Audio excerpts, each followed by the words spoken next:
स्वागत है आपका एक बार फिर से। आप देख रहे हैं पहाड़ की खबरें। इस बार उत्तराखंड एक्सप्रेस में आपके साथ मैं हूं कंचन डोगरा नेगी और मेरी सहयोगी चांदनी इस समय स्टूडियो में मौजूद है। और आइए सबसे पहले आपको बताते हैं इस वक्त की बड़ी खबर जो प्रदेश से आ रही है, भूकंप के झटकों से जुड़ी हुई। भूकंप के झटके एक बार फिर से महसूस किए गए हैं उत्तराखंड में, और ये भूकंप के झटके 1-2 बार नहीं बल्कि 4 बार महसूस किए गए हैं।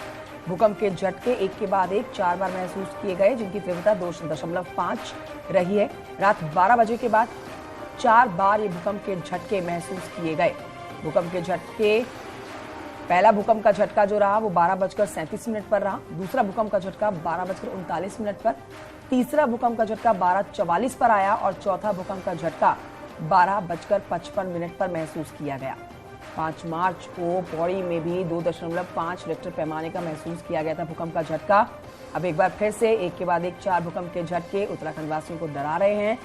20 फरवरी को बागेश्वर में भी भूकंप के झटके महसूस किए गए थे। बड़ी खबर लगातार आपको बता रहे हैं, एक के बाद एक लगातार बीते कुछ महीनों से भूकंप के झटके महसूस किए जाने से प्रदेशवासी डरे सहमे हुए हैं। और अब बीती रात की बात करें तो 4 बार ये महसूस किए गए हैं भूकंप के झटके। भारती सकलानी हमारी सहयोगी और जुड़ गई और जानकारी के साथ। भारती सकलानी की तरफ रुख करेंगे सीधा। भारती सकलानी, ये एक चिंता का विषय हो गया है क्योंकि हम देख रहे हैं लगातार बीते कुछ महीनों से भूकंप के झटके महसूस किए जा रहे हैं। तीव्रता ज्यादा नहीं है 2.5, लेकिन पहाड़ पर भूकंप के झटके चिंता वाली बात है। और बीती रात तो एक के बाद एक 4 भूकंप के झटके महसूस किए गए। बिल्कुल, 4 भूकंप के झटके उत्तरकाशी में महसूस किए गए हैं। और इससे पहले की अगर मैं बात करूं, पिछले 1 महीने के अंदर 6 बार ऐसा हो गया है कंचन की भूकंप के झटके महसूस किए गए हैं। और इससे पहले पिथौरागढ़ में भी भूकंप के झटके महसूस हुए थे फरवरी के ही मंथ में। फिर बागेश्वर में आए हैं, अभी 2-3 दिन पहले पौड़ी में भूकंप के झटके महसूस किए गए हैं। और एक्सपर्ट इस पर ये राय रखते हैं कि जिस तरीके से ये भूकंप के झटके आ रहे हैं 2.5, हालांकि ये उतनी तीव्रता नहीं है, लेकिन ये कहा जा सकता है कि एनर्जी रिलीज होती है इस तरह के झटकों के साथ। तो ये एक्सपर्ट्स की राय है, लेकिन हाँ, लोग जरूर दहशत में आ गए हैं भूकंप के झटकों के बाद। बिल्कुल। और माफ कीजिए, लोकेंद्र विष्ट जी हमारे साथ जुड़ गए हैं जो कि सामाजिक कार्यकर्ता हैं। लोकेंद्र जी, आपसे समझना चाहेंगे क्योंकि एक के बाद एक भूकंप के झटके महसूस किए गए हैं, ये क्या संकेत दे रहे हैं वैसे? जी नमस्कार। दरअसल में ये रात को 12:35 के बाद लगातार जो भूकंप के झटके 15 मिनट में करीबन 4 बार आए, इससे लोग दहशत में, खासकर उत्तरकाशी इसलिए भी दहशत में आ जाता है कि 1991 में एक बड़ी त्रासदी भूकंप की उत्तरकाशी वासियों ने झेली थी, जब यहाँ करीबन 861 लोगों की मौत हो गई थी और बड़े पैमाने पे नुकसान हुआ था। तो लोगों का दहशत में आना लाजमी है और भूकंप के झटके आने के बाद लोग सीधे घरों से बाहर आ जाते हैं। तो ये विडंबना है। और अभी हाल में जो तुर्की में भूकंप आया जिससे बहुत बड़ा नुकसान हुआ, और ये कहा जा रहा है, खासकर मीडिया रिपोर्ट्स में बहुत सारे एक्सपर्ट लोग कह रहे हैं या भविष्यवाणी कर रहे हैं कि उत्तराखंड में इससे भी बहुत बड़ा, जो तुर्की में भूकंप आया उससे भी बड़ा भूकंप आएगा। तो इस जो भविष्यवाणी की जा रही है इसको लोग सुन के ज्यादा दहशत में है और फिर कहीं न कहीं लोगों को चिंता में आना लाजमी बन जाता है कि इस तरह के झटके के बाद तो हमने कहीं और भूकंप के तो नहीं है। गलत बात है कि छोटे छोटे जो भूकंप के झटके आ रहे हैं उनसे एनर्जी रिलीज हो रही है, ये वैज्ञानिक तथ्य हो सकता है, लेकिन लोगों के जो दिमाग में है वो ये चलता है कि कहीं ये बड़े भूकंप आने के संकेत तो नहीं है। जी ठीक है लोकेंद्र जी, भारती सकलानी की तरफ रुख करेंगे। हमारे सहयोगी और जानकारी के साथ लगातार बनी हुई है लाइव हमारे साथ। भारती सकलानी, जोशीमठ में हमने जिस तरह से देखा है कि घरों के अंदर दरारें आ रही हैं, बहुत सारे लोग घर जो है बेघर हो गए हैं, कुछ घरों को गिराना भी पड़ा है, एक बहुत बड़ी प्राकृतिक आपदा इसे कही जाती है। तो क्या जो बीते कुछ महीनों से लगातार भूकंप के झटके आ रहे हैं, क्योंकि अभी एक शोध का विषय हो गया है कि बार बार कुछ एक महीनों में भूकंप के जो झटके महसूस किए जा रहे हैं, आगे आने वाले समय के लिए कोई ये बहुत बड़ी चेतावनी तो नहीं है? क्या जोशीमठ की आपदा से भी इस मामले को जोड़कर देखा जा रहा है, भूकंप के झटकों को जोड़कर देखा जा रहा है? देखिए, जोशीमठ का जो पूरा सिनेरियो है वो एकदम से अलग है और वहां पर ये कहा जा रहा है साइंटिस्ट के द्वारा कि अगर भूकंप का झटका आता है तो बड़ा नुकसान हो सकता है। लेकिन जो बात अभी लोकेन जी ने कही, मैं उसमें जोड़ना चाहूंगी कि मेरी कुछ साइंटिस्ट से बात हुई थी और वो साइंटिस्ट लगातार ये बात कह रहे हैं कि भूकंप की भविष्यवाणी नहीं की जा सकती है, लेकिन एक बड़ा भूकंप का झटका ड्यू जरूर है उत्तराखंड में, क्योंकि लंबे समय से कोई बड़ा भूकंप नहीं आया है। तो जिस तरीके से छोटे छोटे भूकंप के झटके आ रहे हैं, इसे वो बेहतर मानते हैं इस लिहाज से क्योंकि एनर्जी रिलीज हो रही है, जमीन के अंदर से जो एनर्जी रिलीज हो रही है, तो इस तौर पर भी ये कहा जा सकता है कि जो बड़ा भूकंप ड्यू माना जा रहा है वो रिलीज यहां पर हो रहा है। लेकिन हाँ, ये एक्सपर्ट की पूरी तरह से राय है कि हम ये नहीं कह सकते कि एक बड़ा भूकंप का झटका उत्तराखंड में आ सकता है, क्योंकि भूकंप की भविष्यवाणी आ सकता है कि बार बार भूकंप के झटके महसूस किए जा रहे हैं। ये एक रिस्की भी है क्योंकि पहाड़ में जो स्थितियां होती हैं वो एक्सपर्ट भी समझते हैं। हालांकि आने वाले वक्त में क्या होगा ये हम सब कुछ भी अभी नहीं कह सकते हैं। बहुत शुक्रिया भारती इस पूरी जानकारी के लिए। लोकेन जी, आपका भी बहुत शुक्रिया न्यूज 18 से जुड़ने के लिए, बातचीत करने के लिए। और चलिए आगे बढ़ते, बात करते देहरादून से बड़ी खबर मिल रही है जहां पर आज उत्तराखंड लोक सेवा आयोग करवा रहा है कनिष्ठ सहायक एग्जाम। देहरादून में 96 सेंटर्स पर होगा कनिष्ठ सहायक एग्जाम। सेंटर के 200 मीटर तक के एरिया में धारा 144 लागू किया गया है। सेंटर्स पर सुरक्षा के कड़े इंतजाम भी किए गए हैं। तो सेंटर के 200 मीटर के दायरे में धारा 144 लगा दिया गया है और साथ ही साथ ये भी देखा जा रहा है कि एग्जाम सेंटर्स पर सुरक्षा के कड़े इंतजाम किए गए हैं ताकि पूरी तरीके से कड़ी सुरक्षा के बीच इस एग्जाम को कराया जा सके, पारदर्शिता रहे। क्योंकि अभी कुछ महीने पहले से ही देखा जा रहा है कि भर्ती प्रक्रिया को लेकर जिस तरीके से लगातार सवाल खड़े हो रहे हैं, उसको देखते हुए अब जो है वो सुरक्षा के कड़े इंतजाम किए गए हैं और ट्रांसपेरेंसी के तहत ये पूरे एग्जाम को कराया जा रहा है। और ये बढ़ते हैं आगे, अल्मोड़ा से खबर आ रही है जहां न्यूज 18 की खबर का दमदार असर हुआ है। अल्मोड़ा मेडिकल कॉलेज में डॉक्टरों का अब पिथौरागढ़ बेस अस्पताल में ट्रांसफर नहीं होगा।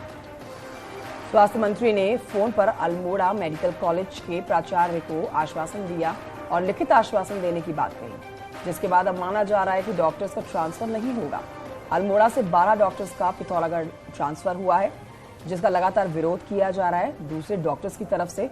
अल्मोड़ा मेडिकल कॉलेज में व्यवस्था लड़खड़ा रही है, जबकि पिथौरागढ़ में नया बेस अस्पताल शुरू हुआ है जिसमें डॉक्टर्स को भेजा जा रहा है। अब न्यूज 18 ने इस खबर को प्रमुखता के साथ दिखाया, जिसका आप असर कह सकते हैं। न्यूज 18 के ऊपर ये खबर दिखाए जाने के बाद ही ट्रांसफर्स को रोक दिया गया है। अल्मोड़ा मेडिकल कॉलेज से न्याय करो, न्याय करो, न्याय करो। अल्मोड़ा मेडिकल कॉलेज को न्याय करो, न्याय करो, न्याय करो। देहरादून की सड़कों पर आए दिन लगने वाले जाम पर चीफ सेक्रेटरी एस संधू की नाराजगी के बाद पुलिस की नींद टूटी है। चीफ सेक्रेटरी ने इस बात को लेकर नाराजगी भी जताई थी, जब विक्रम फुटकर सवारी नहीं उठा सकते हैं तो ई रिक्शा देहरादून शहर के अंदर के रूट्स में नहीं चल सकते हैं।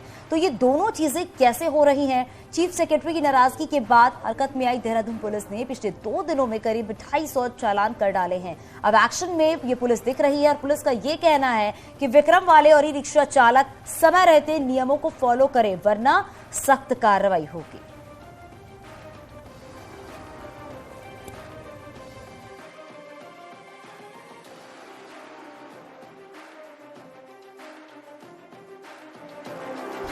लगभग पिछले 2 दिन में और आज पकड़ के हमने 250 से भी ज्यादा ई रिक्शा और विक्रम है, उन पे चालानी कार्रवाई की है। जिनके डॉक्यूमेंट्स ठीक नहीं है, अवैध है, उनको हमने सीज की भी कार्रवाई की है। तो एक अच्छा डिटरेंस हमने बनाया है। खबर लुड़की से आ रही है जहां घर में घुसकर तोड़फोड़ का एक मामला सामने आया है। सोशल मीडिया का इस पर वीडियो जो बना है वो वायरल हो रहा है। वीडियो में कुछ लोग आप देखेंगे गाड़ियों में तोड़फोड़ करते हुए दिखाई दे रहे हैं। गंग नहर कोतवाली क्षेत्र के पूर्वी अंबर तालाब का ये बताया जा रहा है वीडियो। सोशल मीडिया पर ये वीडियो वायरल है, जिसके बाद अब पुलिस मामले की जांच में जुटी हुई है। हालांकि न्यूज 18 इस वायरल वीडियो की पुष्टि नहीं करता।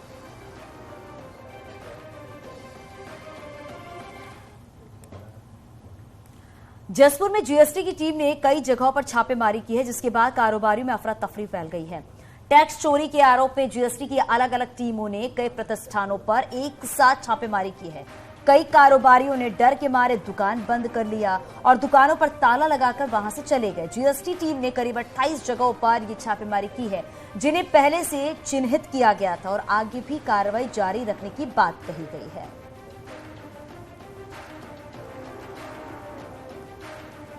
स्थानों पे जो है कार्रवाई वाली हमने चिन्हित किए थे स्थान, और इसमें हमारे लगभग 8 से 9 अधिकारी लगातार पिछले 6 महीनों से काम कर रहे थे।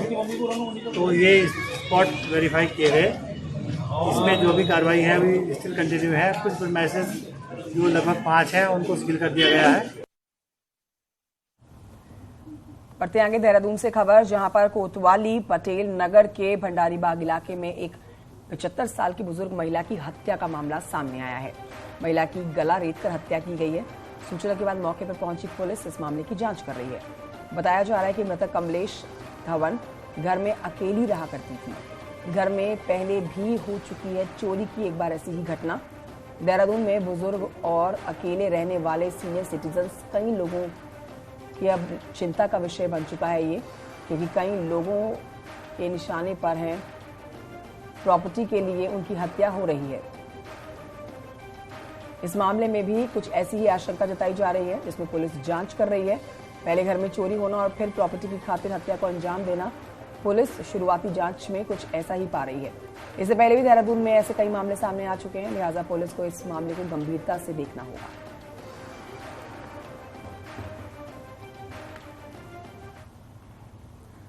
और अब बात कर रहे थे 25 अप्रैल से शुरू हो रही केदारनाथ की यात्रा को लेकर तैयारियां जोरों पर है। खासकर कि धाम तक जाने वाले रास्ते से बर्फ हटाने के लिए अब पोकलैंड मशीन का सहारा लिया जा रहा है। केदारनाथ धाम में पानी, बिजली, मोबाइल सहित तमाम व्यवस्थाएं जल्द से जल्द जुटानी है।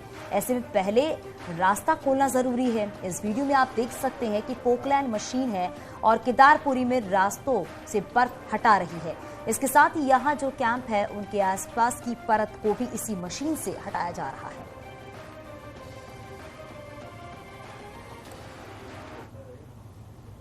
उधर थारू जनजाति बाहुल्य क्षेत्र खटीमा में उत्तराखंड जनजाति अंतर्राष्ट्रीय थारू सम्मेलन हुआ, जहां नेपाल के साथ देश के अलग राज्य से आए हुए जनजाति समुदाय के लोगों की झलक देखने को मिली, जिसमें मुख्यमंत्री पुष्कर सिंह धामी भी शिरकत करते हुए नजर आए। सम्मेलन में उत्तराखंड के अलावा बिहार, छत्तीसगढ़, इसके अलावा पड़ोसी देश नेपाल के जनजाति समुदाय के लोग शामिल हुए। यहां थारू, बुक्सा सहित 5 जनजातीय समुदाय के लोगों ने हिस्सा लिया। जनजाति संस्कृति को आगे लाने के लिए धामी सरकार की शानदार पहल, इसको बताया गया। जनजाति समुदाय के उत्थान करने की इससे पूरी उम्मीद है।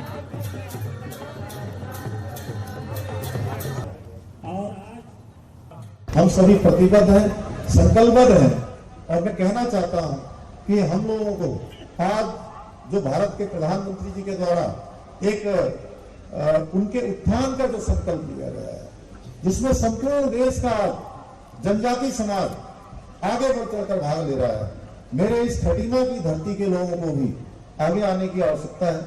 आप सब लोग भी इसमें कदम डाल करेंगे तो निश्चित रूप से हमारा ये क्षेत्र भी आगे जाएगा। राजधानी देहरादून के वीआईपी कॉरिडोर यमुना कॉलोनी में अजब का नजारा देखने को मिला है, जब कांग्रेस विधायक प्रीतम सिंह ने स्वास्थ्य मंत्री धन सिंह रावत को नाराजगी भरे अंदाज में फोन किया तो मंत्री दौड़े दौड़े चले आए। दरअसल कांग्रेस कार्यकर्ताओं ने प्रीतम सिंह से कहा कि स्वास्थ्य विभाग से जुड़ी उनकी शिकायतों को सुनने के लिए मंत्री धन सिंह रावत उपलब्ध नहीं हो पा रहे हैं। इस पर जब प्रीतम सिंह ने मंत्री के पीएस को फोन लगाया तो उन्होंने प्रीतम सिंह को पहचानने से इनकार कर दिया। बाद में जब किसी तरीके से मंत्री से संपर्क हुआ तो मंत्री खुद ही प्रीतम सिंह से मिलने चले आए।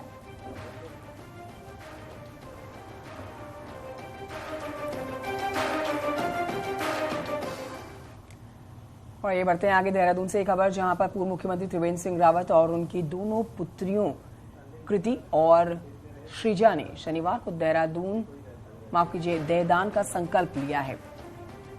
दधीची देहदान समिति को इस बाबत पूर्व सीएम त्रिवेंद्र और उनकी दोनों पुत्रियों ने अपना अनुमति पत्र सौंपा।